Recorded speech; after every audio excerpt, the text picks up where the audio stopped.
buzz roll is one of the hardest rudiments to teach. That's because there isn't a defined number of strokes that go into a buzz roll. A buzz is a sound. It's a series of vibrations that the stick goes through to make that buzz sound.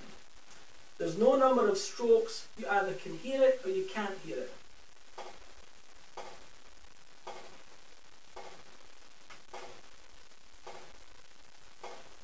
Now the buzz is such a good movement because it develops really precise listening habits. So you have to listen really closely, and not only do you have to listen closely, but you then have to mentally take notes and change to make your buzz better. So it develops a really good set of ears, and you can tell somebody's worth as a musician by how good their buzz roll is. Just start by playing simple taps like that, and letting the buzz naturally come to the end of its vibration. 3 things have to be in place in order to play a good buzz roll. Number 1, the buzzes have to be even. They have to be consistent in length. So the length of each buzz has to be exactly the same.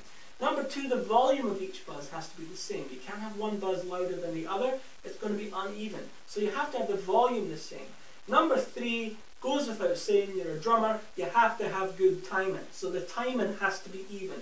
3 things that you have to have in place in order to play a good, even buzz roll. There's a lot to do, a lot to think about, a lot to listen for. That's why it's such an important movement, and that's why it's such a test of a drummer's ability to play.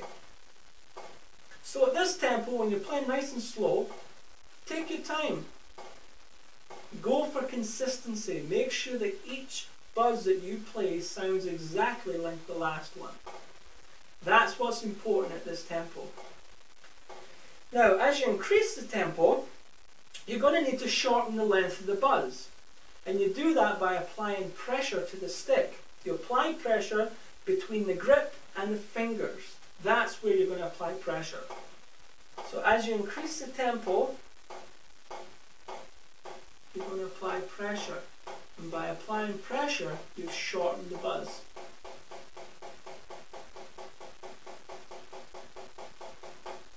Okay, same with the left hand. Let's try it.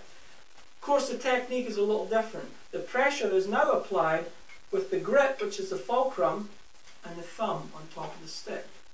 Okay, start just by letting the stick go through its motion, and then start applying pressure.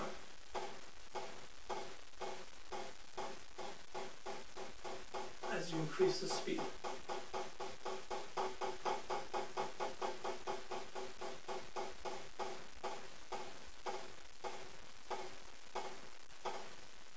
Now put the 2 hands together.